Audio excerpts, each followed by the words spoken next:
I'm good, bro. Charlie, this guy's been causing trouble on social media. Charlie, he's not the here. Yeah, this is the legend, the great. Bro. Then today, Charlie, what is it about him? What is it about him? Problem. Yeah, let's talk about it. Let's air it out. What's the problem? How I get problem? Like, you post some content about my crash. Wait, Charlie, my celebrity crash. Oh, no, maybe it was a mistake, Charlie. Please dissect a bit. Nah. Oh, it was nice. It's not anything bad, though. But just, the way you post down there. So who is your celebrity crush? Hajia Bintu. If I make up, no, why? No, what's wrong with that? There's nothing wrong with that. If I make up, I'll go approach the person. Yeah, right now if I talk to everyone, I make up. But hey, if there's nothing wrong. There's nothing wrong with you. I would advise you to say it. Oh, no worry. Don't worry. Okay. But I'm hoping for your sake. I'm hoping it's not somebody I have a crush on.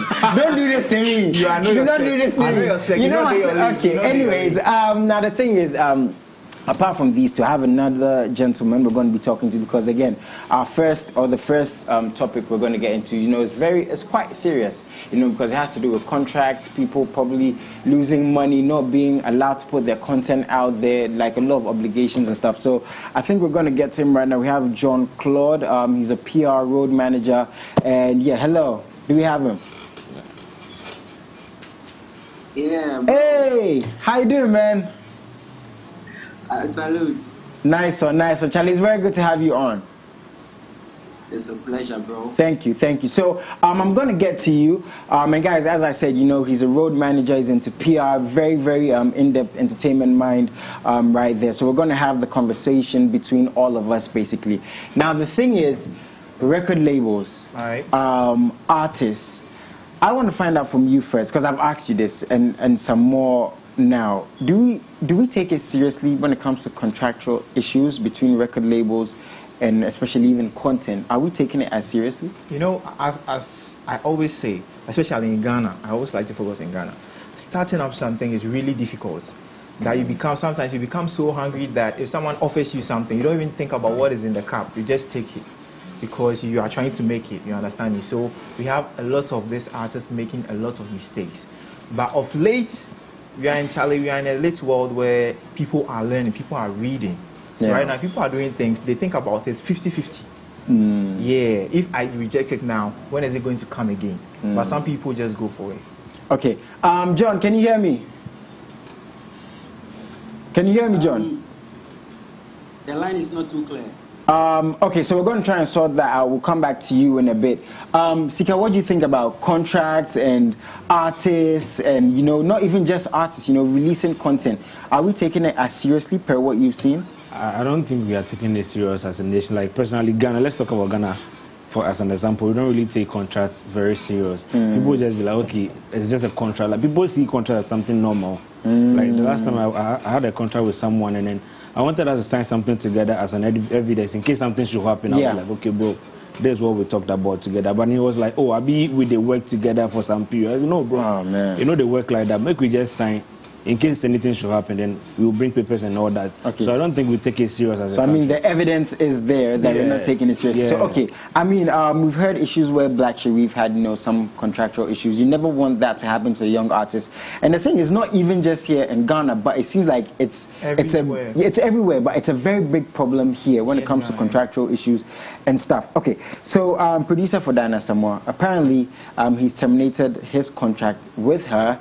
And it involves even her social media pages, her music, her logo, a lot of stuff. So I'm going to read some of the stuff in there. Now, in a letter, again, addressed to Diana Samoa, and for someone who's been making music for so long, someone who's so respected, as an artist, not just a female artist, as an artist, a gospel musician, it's very heartbreaking to hear this. And the crazy thing is, after 22 years...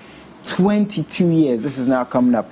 Now, in that letter, Mr. Frimpong noted that on several occasions, she has breached the agreement that binds them, thus the termination. Carrying on, the company, they stated, shall continue to have absolute rights over all works that were produced under the production. Now, it goes on to mention some of the songs and the likes. Now, Diana Samoa is also restricted from referring to Mr. Anane Frimpong as your executive producer, that is her executive producer.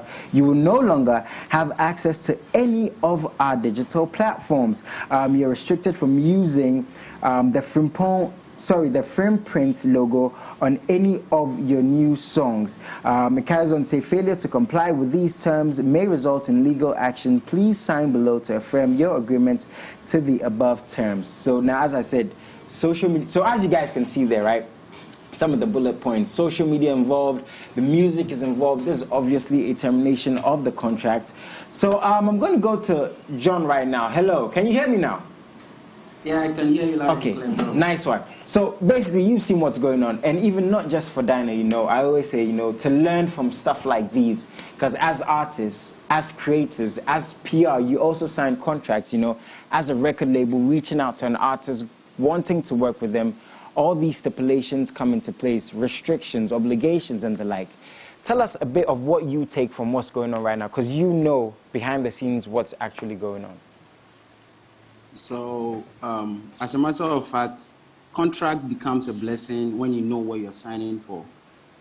And it becomes a death warrant when you don't understand the details of the contract. So, basically, I would like to know the details of the contract, because beyond the letter that has been posted or the statement that has been put in out there, we don't really know what went into the contract before this came out. Yeah. So if we know exactly how the contract was made, the engagement bit, what the artist is getting, what the manager is getting in return, and all these things coming together, we would actually know how we can delve into this issue deeply. Okay, so I don't know whether I'm making sense. Yeah. Okay, so Mr. Frimpong, in a couple of statements, he also said, I served her with the letter on the 4th of August and was expecting that she would have some kind of remorse or maybe something good will come out. I'm sure he's referring to the fact that she wasn't following the rules of the contract they had signed. He carried on saying, I gave her 3 weeks, and after 3 weeks, she responded very nicely and thanked me and sent me a copy. Even after that, I was still considering something before making it public. The nonsense was still going on, so I decided to make it public. When you hear something like this, right, obviously, again, it seems like there's a breach. And from what I was hearing, she's actually agreed to everything that's going on, that, okay, I'm not going to use these songs and all of these things. But now, from a holistic point of view, just like I asked them, because we don't know all the details and private conversations, when it comes to artists and management companies and all these things, are we taking these things as seriously from your perspective, being a PR in this country? Because now see what's happening after 22 years. Bro, so this is how it works. Supposing we had an industry that regulates some of these things, that like when an issue of this nature pops up, there's an institution that would like take deliberate action to find out how to resolve this issue amicably, then we have a conversation. But here is the case where artists don't even know their royalties. Gambro is not really operating as they're supposed to. Ghana Music Association is not also working. So it's like everybody is doing what they think is right for them. Okay, but ideally, I don't think we are really following the formalities when it comes to contracts. And then again, it's like some people are being used and abused. As a matter of fact, I wouldn't lie about this. So it becomes a bit of a challenge when there's no industry to work around it to get it solved. Okay, John, can we say that the artists, to some extent, because of the environment, I mean, let's not hide, right? The environment we're in, it's not the easiest thing breaking through as an artist. Even the biggest artists are coming out and saying, oh, they're not making money. You work with artists, you're PR, you see what's going on. Promotion is a problem. Shooting good music videos is a problem. Keeping up to date in terms of even the image of the artist is a problem. So now when contracts, right, or record labels reach out to artists, it's very, very difficult. Maybe not acceptable, But it's very difficult for artists to say no, because I can't sit and say artists should travel, they should look good, they should produce good music, when we know what they're going through. Again, we have to understand it's a business. So I just want to know, being a PR, working with these artists, can we forgive them for jumping into contracts, wanting to be the biggest thing, if there's an opportunity presented to them where they can make something of themselves? Yes. So if there's a proper education about this whole topic, I think the right approach has to be made, because this is business. So if the artist doesn't know what comes in and what goes out, yeah, how is he going to make profit? And this is pure business. Let's put the creative bit aside. Yeah. This is business, so it has to be approached with a business mindset and a business frame of work. So, like you just said, people are going through a lot. So when you come with an offer and it makes sense to them, they are not looking at long term. They are just looking at short term for now, just because they need help. But moving forward, you realize the long term bits, even with some of the contract that people sign, some of the things or some of the clauses in the contracts don't work out. Yeah. So it's like, most of the contract we see in Ghana is on face value. You sign it all right, but you are not going to get all the benefit as stated in it. Yeah. Okay, John, before I let you go, you've worked with Nigerian artists, artists from the UK, from the US. I just want to know, because their industries are not perfect, right? They also have contractual problems. I mean, Taylor Swift, she's been barred from releasing some of her old songs, you know, because of issues with their management. So these things are happening. But I just want to know, looking at those industries and the artists you've worked with, right, in comparison to our industry and our artists, looking at this contractual whole conversation, are we far off in terms of understanding contracts and signing the right contracts, or are we close? We are not even part of the conversation. Ooh. Not at all. Wow, it's that bad?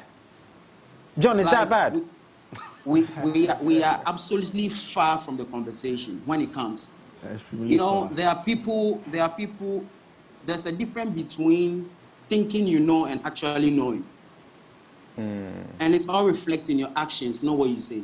Yeah. Yeah. So basically, if you realize, if you get, how do you call it, like you have an issue with the court, and you know how rigorous it is when you are dealing with the court, I don't think some of these things will be happening. You can't just, I mean, yeah. Okay. it takes a lot. It takes a lot to append your signature to something that you don't know how the outcome will be. Okay, let me ask you this before you leave us. Now, contract is 2 or more parties involved, obviously. Mr. Frimpong is obviously not happy with what's going on, and I'm sure maybe Diana too is not happy. I don't know them personally, but the thing is, when these things come up, we always say, oh, the artist is the one going through this and all of this. But what we have to understand is, and not even with that situation, money is involved. You know, time is involved, effort is involved from the record label as much as the artist. Do you think that, again, it is on the record labels to do more when putting out these contracts, or more so on the artist to look through the contracts well? Because Mr. Frimpong might lose in this situation, Diana might also lose in this situation. Nobody's going to be happy. And, you know, when these conversations come up, I've heard on multiple platforms, one side is always attacked. The record label is not doing this well, or the artist is not doing this well. But for fair understanding, I believe we need to have a conversation for both ends. Because, again, record labels involve money and time, just like the artists involve effort, probably time, probably talent. So who is it on more so to make sure this conversation comes to, or we find more of an understanding? Kali, this operates like this. You see, the spaces between the fingers are meant to be filled in. So it's a collective effort from both sides. It takes because the record label has more weight than the artist, obviously. The record label has the marketing department, the branding department, the merch department, production department, but the artist is only creatively inclined to his lyrics, his composition, and what have you. So it is up to the artist to actually understand what it means, like what he is going into. And it is also important for the record label to be extremely transparent. It's not like because you think maybe, how do you call it? Sony Music has signed you, so that is that. You need to, if you don't understand something in the clause or in the contract, you need to ask so you know what you are doing. Yeah. You can't just think, oh, because they are big labels, everything they are doing is perfect. It's perfect for them. But you should ask yourself if what you have in front of you is going to help you in the long run. Yeah. Charlie, John, thank you so much for making time. I think you've said so much, but is there any advice you'd want to give to young artists, you know, who want to make it, who are having contracts offered to them, who want to be part of record labels but don't understand the landscape of the music industry as much as they should? Is there anything you'd want to say? What I'm about to say right now might spark some little controversy, but this is reality. I think artists should take a cue from SAC. Young artists should take a cue from SAC. You need to educate yourself first. Listen, you are talented, but talent is not enough. Talent is just like 10% out of like the 100% you are working on. So the 90% left comes with networking, marketing, promotion, learning. You need to invest in books, you know. So when you understand what you are doing, then when a lot of people come with offers, you have an option to pick from. It's not forced into your throat. When you work on yourself to a certain level and you feel like, no, I need an upper hand, then you can go ahead to work with other people. But if you don't understand yourself, how can you understand labels you are working with? Yeah. Especially when they are hiding behind beautiful write-ups in terms of contracts. But behind it, there are coded things you don't even understand. Yeah, yeah. So Charlie, don't sign death warrants. Yeah, that's deep, Charlie. John, thank you so much for making time. Bro, you haven't been here in the longest time. When are you coming back? I haven't seen you so long.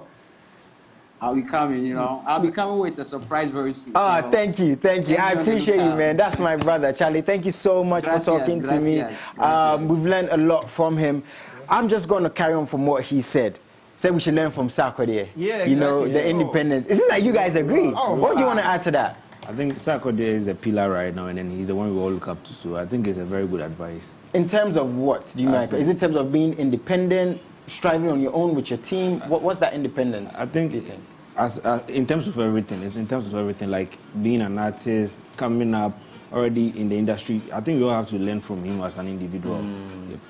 You agree? Well, Sarkodie is definitely the highest. So, Charlie, if you want to learn something, it's best you learn from Sarkodie. And Charlie, talking about the artists that are made like heights in the game, made mark in the game, Sarkodie is one of them. You can't mention any other name. So I think it's best we learn from Sarkodie. Okay, it's best to learn from him. You know what? I'm just going to... Let's not forget Shatawale. They can also learn from him.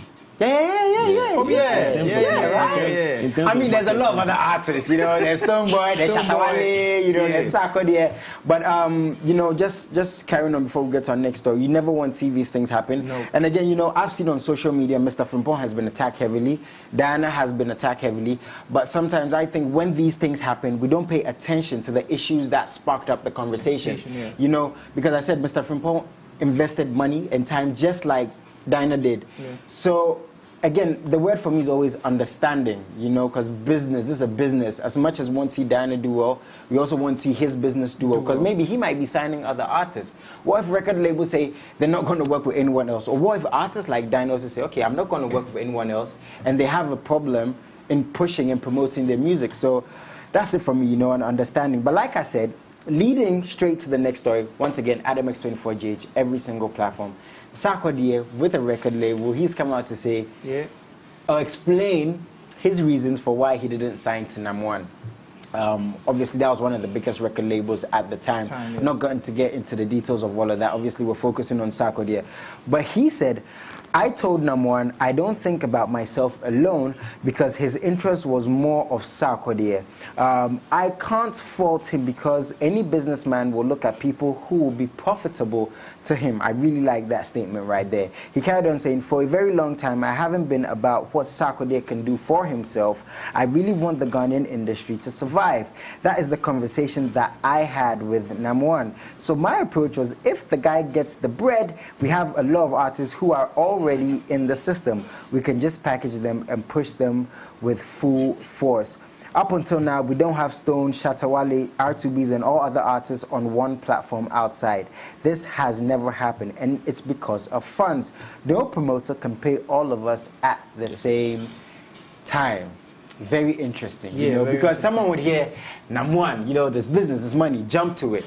But if Sarkodie says this, that's deep. Yeah. Right? Because, people were saying why he wasn't part of the label, being one of the biggest artists. But anyways, when you hear this, what do you think? Well, I saw tweets. Me, if I see things like this, I just go on Twitter and look at tweets. And a lot of people seem to be saying that Sarkodie is lying. He just didn't want to be on the same label with Shatawale. That's why he did that. That's, the kind of comment people were making. Okay. I find really, really, it doesn't make sense to me. And this decision that, Sarkodie took, I think Sarkodie is one selfless person that you can think of.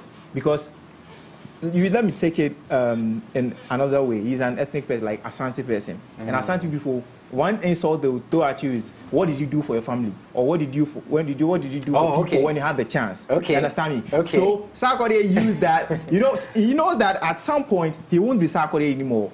He won't be that relevant anymore. So he's making a mark. Basically you believe what he's saying. Yeah, he's making a mark that can let people know that, when Sarkodie is alive, this is what he did for us. You understand? He paved way for these artists. So I believe Sarkodie, I think it was the right thing to do. And I don't know what people have to say about that, but Sarkodie, Charlie, I think it was a great decision. Sika, you're behind the scenes a lot. What do you think about this? You make it talk my point. You believe what Sark is saying? Because I feel like at that time, Sarkodie would have been approached. Yeah. I was a part of the conversation. I think Namon would have made a huge amount of money from someone like Sarkodie, looking at who he is right now, and then the whole Sarkodie brand. Yeah, so I think he made the right decision by thinking about his followers and all that at that time, because I don't think me going for a contract, it wouldn't be nice for me to be thinking about myself alone as an individual. But I should think about the people around me. How are they going to benefit from all this and all that? So I think that was the best decision. Why do you think we can't understand or accept the fact that Sarkodie would have done what he did for the reasons he said he did them for? It seems like we just can't accept that, or people can't accept that. Nah, Sarkodie would do this thinking about the industry. Nah, Sarkodie, though he had to have been more selfish because there was money on the table. Why can't we accept his reasoning for taking that step? We've seen Sarkodie take a lot of paths that he didn't need help, in quotes. Because as of now, Sarkodie is a single artist who's not on any record label. So we know him for someone who thinks about himself. So people have tagged him Kabupe because they think he's selfish. You understand me? People think Sarkodie is selfish. That's why I think a lot of people are thinking that Sarkodie, this one day be lie. But for me, I think Sarkodie is an open-minded person. He thinks about the future. He thinks about what will happen tomorrow. So he doesn't do things for himself today. And that is why he's still the highest up to now. But can you survive in this industry if to some extent you're not selfish? I mean, guys, let's be honest. Personally, I think we are to some extent. We're all selfish one way or the other. Yeah. Because before you make any move, aside me benefiting from this, you think about yourself first before you make any other move. So one way or the other, we are all selfish. You would see Sarkodie, for example, again, right? He's worked with his team for so many years. Yeah. And people have I've seen tweets where it's like, why is he still working with the same people? Exactly. Why isn't he helping more people? And again, you think of it organically, and you're like, this guy has stuck with the same people for years. That has to be a good thing. And then why is my boss still not working with his boys? My boss. Who's your boss? Wally. Okay, so you answer that question. Yes, sir. Sika, you tell us, since he's your boss, you just got trouble with him. Why is that the case? What's going on? I don't know why people even find it hard to believe something like this. If Sarkodie was an upcoming artist, then you say that he's hungry for the bread, so you take the money. But Sarkodie has already made it. What amount of money will Namwan give it to him that he won't spend and that money will not finish? You understand me? So I don't know why people even find this hard. Sarkodie has already made it. It doesn't need Namwan's money to make it in life. Yeah. So if we are saying Sarkodie, and then you already have the money, and then he wouldn't need. Because this industry again, right? It's open to be criticized, and the criticism is crazy. But you see Sarkodie, and he's being criticized for thinking about himself, so to speak. That's what people are saying, right? Yeah. Maybe not signed to any record labels, working with the same team for years. Then you see Shatawale, who hasn't worked with maybe the same people for the same number of years, and he's also being criticized for not being loyal. What's going on? Like, what do we want these artists to do? I don't know. I think if you're an artist, it's like you're building your own mansion. If you listen to people, you get lost. at the end of the day, you don't even know the mansion that you put up. You understand me? I mean, that's if you are lucky. Sometimes the mansion said no will come. Yeah. So I think Shatta Wale is more like he explores. He sees this opportunity, he explores and take it like where it will lead me. You understand me? If I make a mistake, someone is following me. The person will learn from it. But for Sarkodie, I think he has a lot of people who like talk to him lots of times, so he learns. Are you trying to say that Shatta Wale doesn't? No, I'm just for my own. I'm not defining who they are. No, but you're trying to say Shatta Wale doesn't have people who talk to you. No, listen. That's what I'm just saying that. Right? I'm just saying that. No, but that's what you're trying to say. No. I'm just saying that. I'm just saying that. Shatta Wale likes to explore. Let him defend himself. I'm just saying that Shatta Wale likes to explore. You understand? Because we see Shatta Wale like do a lot of things, starts a lot of things. Clothing brands, Saxy, Charlie. Sarkodie also did Success and he didn't go well. Oh, let me finish it. Hey, but like, Success didn't go well, so how about that? Shatta Wale, let me tell you something. Shatta Wale have done a lot of things in this country that you don't even think that an artist will do. Oh, but if you know he opened gates to places. Shatta Wale was the artist that came that made like payment of artists go up. You understand me? So if Shatta Wale was not exploring, how will we reach that stage? You understand me? So you have to get my point. You understand me? If not for Shatta Wale, he will be there taking the 5 CD like that. Then I think Sarkodie should also do something for the industry as well. Is he not doing enough? Yeah, but hold up. He should do something like what Shatta Wale did for the industry. What's that what he did? As paving that way for people to get paid as a higher amount. So I think Shatta Wale has done a lot for the industry. That one no cap. Me, I've been fighting with people about that. Shatta Wale has done a lot. Sarkodie has also done a lot. Such as? Put artists on. We have a lot of artists that Sarkodie puts on. Like a lot of people feature Sarkodie on a song. Sarkodie gave Kwesi Arthur a feature on the remix. Kwesi Arthur's song was blown, but when Sarkodie gave him the remix, it doubled the numbers. Is that not good enough? Does that not good enough? But then I think, well, it's okay. Oh, you're making buy a car. My brother, you have to talk to us today. But I think let's just end it here. Maybe. But you didn't answer the question you put up. My followers here, they can beat me for time. Charlie, I mean, it's just a lot in the industry in terms of what these artists are doing and what they are doing. But I just want to know from you guys, since you're young businessmen, young entrepreneurs, young creatives, have you ever been in a situation where somebody wanted to work with you? Since we're talking about, people working with people, one could have happened, them working together. Have you ever been in a situation where somebody wanted to work with you, but you had to decline for any reason? Oh, for me, I can't. Maybe someone wants to be a co-presenter on your YouTube channel. Oh, you see, I'm just starting. I'm just starting. It's just my journey. I'm just starting. So I've not encountered some of these things. Maybe along the way I'll encounter. Are you open to working with people? Yeah. I mean, listen. Let me tell you something about this creative space. You have the talent, but you can't go alone. It's like a tree. You have to have branches to get fruits. You understand me? So you have to work with a team. Yeah. Otherwise, you see artists working alone. It doesn't need any PA. Sika, what about you? And all that. Have you ever been in a situation where, because I'm not even going to ask you. I know you have been in situations where people want to work with you, call it co-bloggers, call it want to get you content and all these things, where you've probably had to decline working with them for any reason. Has that happened? Yeah, a couple of times. Yeah, how do you deal with situations like? Oh, tell us about that. Oh, I don't really want to go into details, but there's this particular resort that sent me a text through WhatsApp, and they were like, they want to work with me. But then the first time I went to the resort, I didn't like it at all.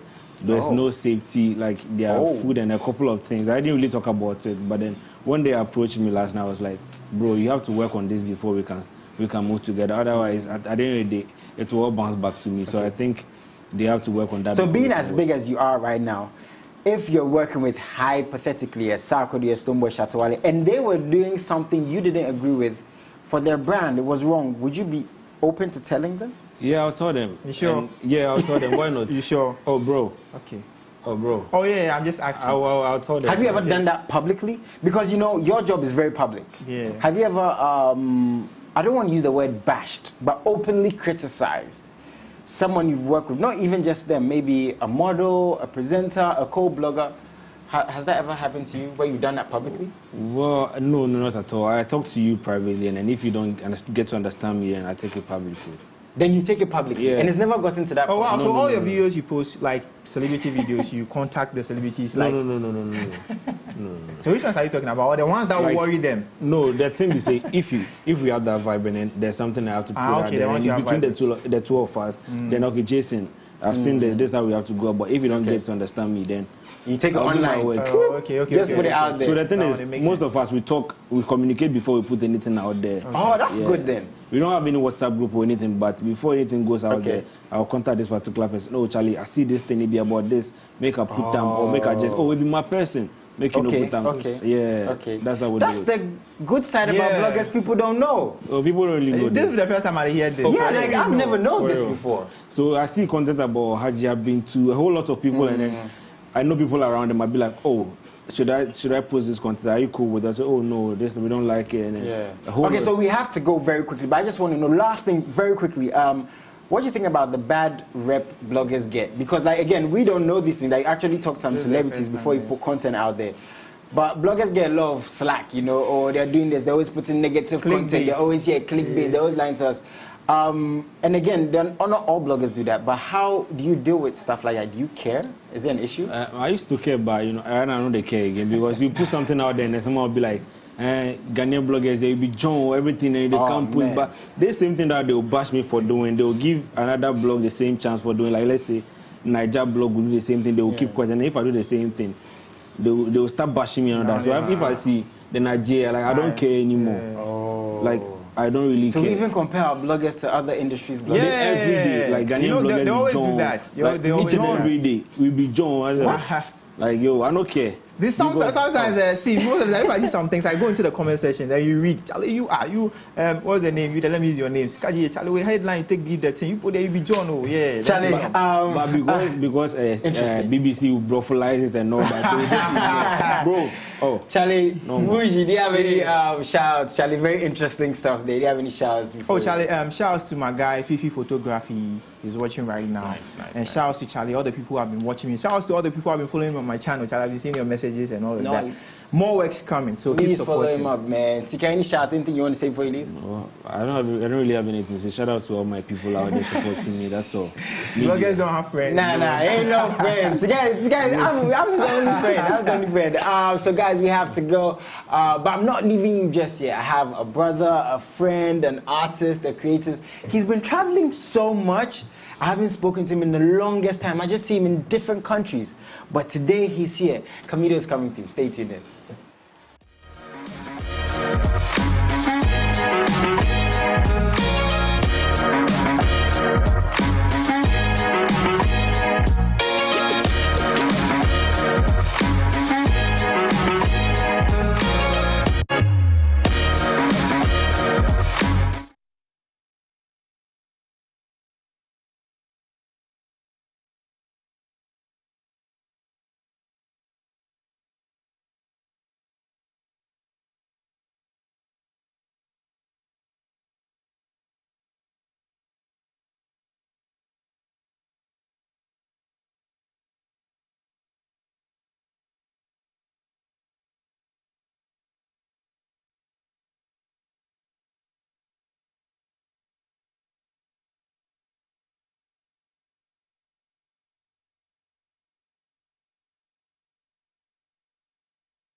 Sugar cane sweet, but your love is sweeter. So below juice mixed with a little ginger. Oh girl, I wanna be with you, but you know they got enough time for me. I wanna live with you. I got the reason why I can't let go. Girl, you never know, so you gon' pass up. Man, them so far to find your love. Girl, you never know, so you gon' pass up. Man, them so far to find your love. Girl, you never know, so you gon' pass up. Man, them so far to find your love. Girl, you never know, so you gon' pass up. Man, them so far to find your love. Man, join your king, now I'm your don't talk. Come in like a thief in the night, no job. But you know, say, all of my niggas, them ball. Nothing you go ever need at all. Man, join your king, now I'm don't know. Taking it a break, and then me, I know the rush. Maybe, if you want me, catch a rebel, my miss with me. Show me a jigger, let me see. Let me see. And let me see the woman that is with. I put a couple $1,000 on your wrist. What's on your wrist? I'm on the touch you. I ain't never see this kind, babe. We do some kind things, make me feel some kind way. You know I'm not just tryna get laid, cause I know some kind things do it for the right pay. Baby, make a fire you with my machine gun. 16 rounds, I be King Kong. Girl, make a sample you my brand new song. Baby, love. Oh, girl, I wanna be with you, but you know they got enough time for me. I wanna live with you. I can't see reason why I can't let go. Girl, you never know, so you gon' pass up. Man, them so far to find your love. Girl, you never know, so you gon' pass up. Man, them so far to find your love. Girl, you never know, so you gon' pass up. Man, them so far to find your love. Girl, you never know, so you gon' pass up. Man, them so far to find your love. Senorita, mamacita, body bad and the grace for your features. Nice to meet you, Jimmy Seeker. Only one I receive for my future. Oh, I wanna teach your body a thing or two. If you know the things we do. Now, I was telling this guy right here, I've been asking my producers for green hair, a lot of tattoos, sleeveless tops, the coolest. I never get it, but that's why we have him here. Camilo is actually in the studio, and before we know, we cut to him. Please send us messages at MX24GH, every single platform, at the hashtag MXLive, and anything you want to ask him, please let us know. But as I was saying, he's been traveling so much, he hasn't made too much time for us here. But finally, Charlie, how you doing, man? Yeah. It's been too long. Yeah. You've been traveling, doing the most work. It hasn't been too long, bro. Like, not too long. Are you sure? Yeah, it's been a little, like, you know. How long have you been outside the country? A little while. How long has it been? I don't know. You see? Like, Charlie Camilo, I don't know, but it's very good to have you here. Yeah. I said this the last time, we're going to say this here. I'm so proud of you, man, and everything you're doing on this journey. We have a lot to get into. But the first thing I want to touch on, you said that's not your best song. A lot of your fans were not happy. So today you have to clarify what you meant by that not being your best song, because that's one of your biggest songs, obviously, if not the biggest. Tell us why you think that. Yeah, obviously, like, there's difference between quality and... you know, maybe let's just say quantity. Do you understand? Like it has reached the masses, but doesn't necessarily make it the best product that I have made. And I say that like chest up. You know, it's not like, because I've made songs, like all my songs kind of like hit the mark. You know, like 87% or 92%. Or even more, right? And then I make room for error, which means that, you know, in recent times we've had the upgrades and like the streaming, like the music sound, where it's like there is other forms of output that people can give that you wouldn't get on the songs that were released maybe like 4 or 5 years ago. For example, Otmos. Those stereo kind of like, if you go on Apple Music, it's like this whole different bunch of like technology, like new stuff are coming up now that my old songs would not have. Do you understand? Yeah. But I'm trying to say that Sugarcane is not my best song with regards to the fact that that is not the song that I think I put like everything 100. So is that best song yet to come? I have songs like Yawa is like top-notch record. Do you know what I mean? Yeah. Yawa, if you know my song Yawa, you go back to it and you would understand why I said Sugarcane is not like my best song. So how do you feel when now, with regards to like best song, like I'm talking about maybe like lyrics, production, video, every other thing. Okay. To me, as the artist or as the creator of that product or these products, I wouldn't rate Sugarcane as the best. Do you know what I mean? Okay. But it's my biggest song yet. I may have another, definitely be having another big song. I'll definitely be having that. Yeah. Do you know what I mean? Okay, so what I was asking is, how do you feel where we live in a world where everything is numbers, right? Yeah. And now, biggest is usually associated with best. No. You have a song that is not the biggest song, but so pleasing to listen to. Right. These songs have longevity, but on the charts, they never went #1.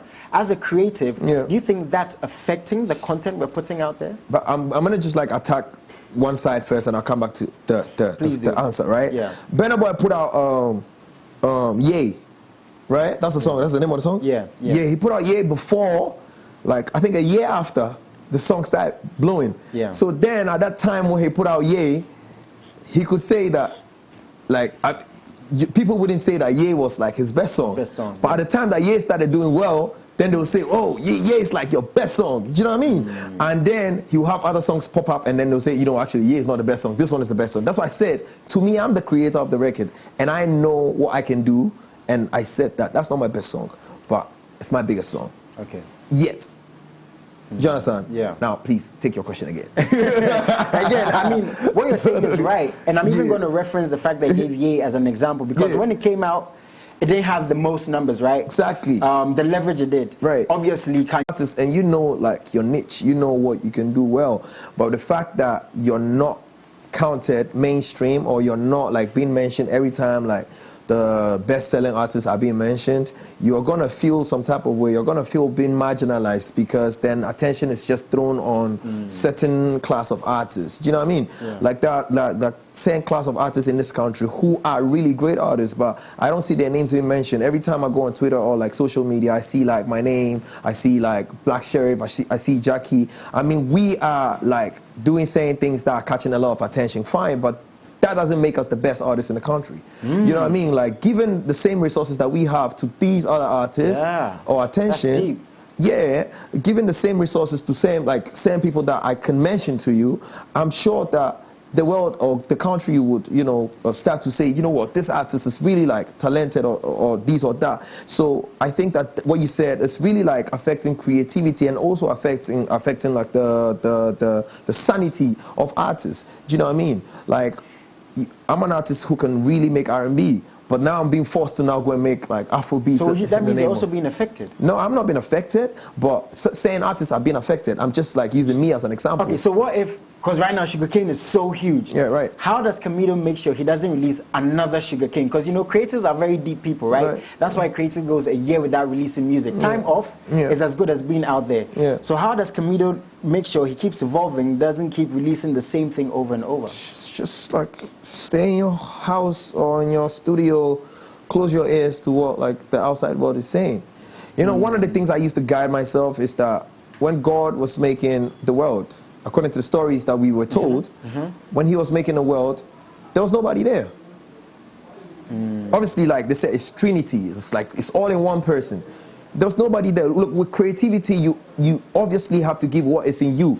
And I always say that it's what is in you that is stemmed, that when you bring out stemmed creativity. It's not what other people tell you to do and you do this, then that's not creativity. Bring out what is in your belly.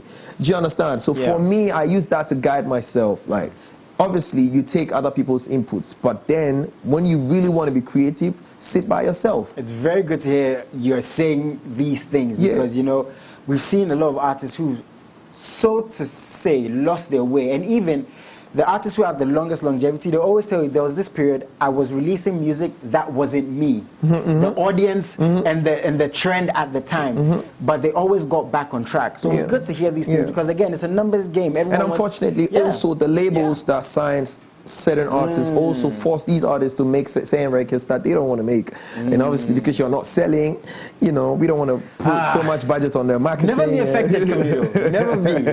Never be affected. Man, send us messages at MX24GH every single platform. Something we spoke about before you came is traveling. right? You've been to Nigeria, the UK, and a host of other countries. Yeah. As a brand, as an artist, why is that so important? Because you could just be here releasing hit songs, and your music is still traveling, right? Yeah, right. But you being in these other spaces physically present, why is that so important to you? In my perspective, I think that it's only important, right? It's important to me because of my goal.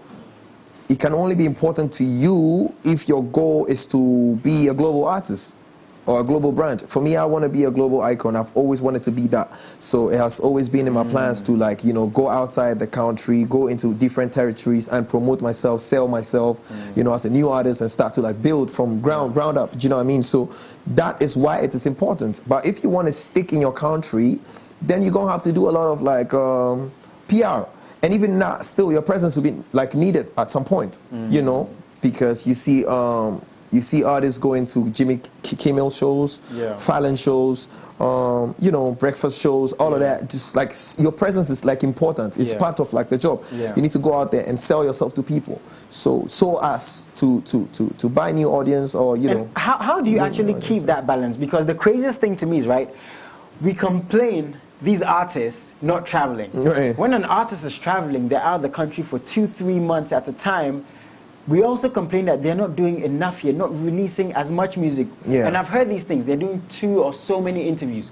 Where's the music? They're not performing here. They're in all these other countries, but we're losing their presence again here, but they can't be at all these places at the same time. How do you deal with that? I think that is the balance. Like, as an artist, like as a professional artist, I wouldn't even say professional because they're not. People are professional, but obviously not.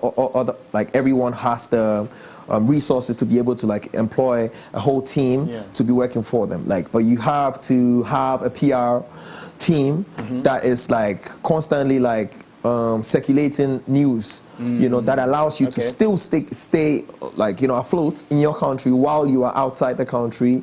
And also you have to, you know, it's like, I think PR is the word. Like, PR makes you, right? makes you have presence in places where you're not physically there. You know, so I think that is where a lot of artists in our community these days, or, you know, have not had the resources to be able to, like, employ or pay for. You know, it's expensive. You know, it's expensive. So that, I think, is one of the problems, but it's very important if you want to. Now, in reference to traveling, our big brother, Sarkodie, I'm sure you saw his interview recently, and a lot of artists on platforms have been asked this question. And the reason I even love more so asking you this question is of the impact you're having in the industry on the young ones, of your longevity so far as an artist, and the longevity I personally believe you're going to have. And again, the fact that you're actually traveling. And a lot of people agreed with Sarkodie, a lot of people didn't agree with him. And I thought there was so much to take from him, from the fact that these artists are doing so much. But the word or the phrase he was moral right. You know, you've not done it. Why do you think you can say what we are doing? What's your take on this whole conversation of pundits and presenters and artists?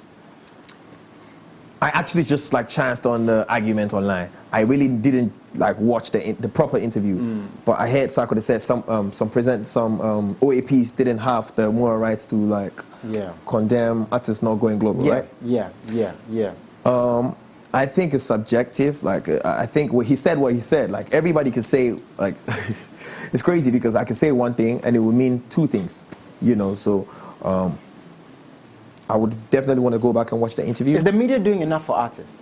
I think that they're doing what they could do, and definitely, like, there's room for, like, more improvement. Most times, like, people complain that the media is always, like, selling negative news, and the only time that they throw light on an artist is when he or she, like, falls into a negative, like, you know, spot. But same time, the media also backs it up with the fact that when they throw, like, for example, Camilo just visited MX24, or Camilo is doing a media tour, there's nothing worth raising an eyebrow for. So it's like people don't really read the news, people don't really click. But when you post about this and that, and you can understand both sides because it's business as well, you know. But same time, like, it depends on what the general or the unified agenda of the industry is. You know, at some point, Nigerian industry decided to, I'm using Nigeria because I know about that story, they decided to, you know, because they felt like Ghanaian music or other music from other industries were really like penetrating and making like a lot of waves in their country, making other nationals richer than their artists. So then they wanted to like, you know, chase an agenda or, you know, push an agenda that's going to allow their artists to solely gain that recognition. Yeah, right? and no, not recognition, but also gain the you know, control of their industry. Oh, okay. Do you know what I mean? So then they came up with the whole idea of like playing like 90% of Nigerian music and all of that, even till and it's worked out for them. So I think that it has to do with. And that's something you agree with. I agree with that. Okay. I agree with that. It has to do with what the unified or the general agreement or motive of the industry is. We call certain people gatekeepers. Now these gatekeepers, if they truly believe in the growth of the industry, then they will then that means that from time to time they will sit and have goals. Okay, this is what we're pushing. Okay. Do you know what I mean? Okay. So then if they decide to push the artists and say we're not throwing light on negative news, then you realize that it will start cutting across that we wouldn't be seeing like that a lot of the times. Yeah. So that is also going against their pockets. Yeah. Knowing very well that negative news is what gives them money or helps them pay their bills, but then they are trying to build the industry in a certain direction, and so therefore they're going for this agenda. Man. Do you understand what I'm trying to say? So in the perspective of the media, I can understand. In the perspective of King Sack, I can understand. Yeah. Do you know what I mean? The thing is, you know, if there's a disconnect, it's going to be difficult for us to get to that place once, because you gave Nigeria as an example. You know, I want to really like throw light on some. I really came like me and one OAP was like we had some back and forth on Twitter, right? Okay. Because I was built to perform in Rwanda, and the show was that Nigeria meets Rwanda, and I was the only artist built to perform. Now, people will ask, oh, Kamido, you're Nigerian now, blah, blah, blah, but I didn't expect an OAP to come on Twitter and ask me that question, because you know better. Like, I mean, an artist is an artist. I'm a global, artist, so you don't want to, come with that whole narrative, because then now the people who don't have idea about what it is or what showbiz is will think that this is the agenda. Do you know what I mean? So then you say stuff, but you want to say them in a way that people who are following you will get the what we're pushing. They'll get the whole idea of what we're pushing. So then I was like, yo, you don't ask that question. There's Made in America, and Burna Boy is built to perform. He's the only. He was the only African artist. You have a point there. Do you know what I mean? So do you want to ask Burna Boy if he was American? Do you know what I'm saying? Like, there's Ghana meet Niger, and then there are artists from Cameroon coming to South Africa coming to perform. So we need to really see the bigger picture of what we're pushing, and then we push that to the people. Charlie, I love this conversation so much. You know, the fact that you really understand where you are as an artist. And I believe, per the conversations I've even had with you off air, where you're going. And one thing is, it all translates or transcends into your music and the shows you're on. Okay, so let's get to this new music, because this December you're going to be very busy, and we're going to get into all of that. But tell us a bit about this new music you have out, and the fact that fans want a music video so bad, and we might not get a music video. Tell us about that, man. It's called Kaba, and it's just a feel-good song. You know, it's a feel-good song. It just talks about a lady wanting, all the goodies, like true story. Fast. It's not a true story, but it may be a true story to somebody out there. Bro. I know this is a true story song, man, bro. So I made a feel-good song about that. It's called Kaba, and Kaba means fast. And we put it out about 4 weeks ago, and it's been doing well. I'm grateful for the support. And those of you who don't know about that song, please, it's out. The visualizer is out. I wanted to put out a video, but I thought that this next one that I'm about to put out, I'll shift that resource into that, So but I want to also use this medium to say thank you to the fans for the support, riding with me from the beginning to now. Is this the last song we're getting for the year or something? No. I still want to put out I still want to put out 2 though, or more. Yeah, I want to put out 2. Nice. Yeah, 2. Okay, and the thing is, you're going to be very busy this November, December. Tell us about I've seen a couple of shows you're on. Tell us about these shows, man. I've been billed to perform in all around the world, and I'm grateful to God for that, blessing. Amen. to be here and begin all of these like bookings. Like I'm a discovery in the world right now, bro. You know, so I'll be doing all of these, but I can definitely confirm Afro Nation in December. Wow. So it's gonna be fire. Like I can't wait to experience what the Davido's experience, what Stonebwoy has been experiencing, and all of that, man. Came from is like, and I did Portugal. One, and it was fire. It was fun. I met like a whole bunch of people, new faces, lens. Like the experience was like crazy. I enjoyed it, you know. So I'm looking forward to doing, you know, I have shows that have been built for in other African countries. Rwanda, I've done. I'll go back to Zimbabwe. I'll be going to a whole bunch of places. Charlie, this guy's working, man. This guy's working, Charlie. Again, I'm proud of you. I love the conversation we just had. Thank you. I know it's going to go far in terms of the people going to listen to what you just said, and I'm learning a lot from what you're saying.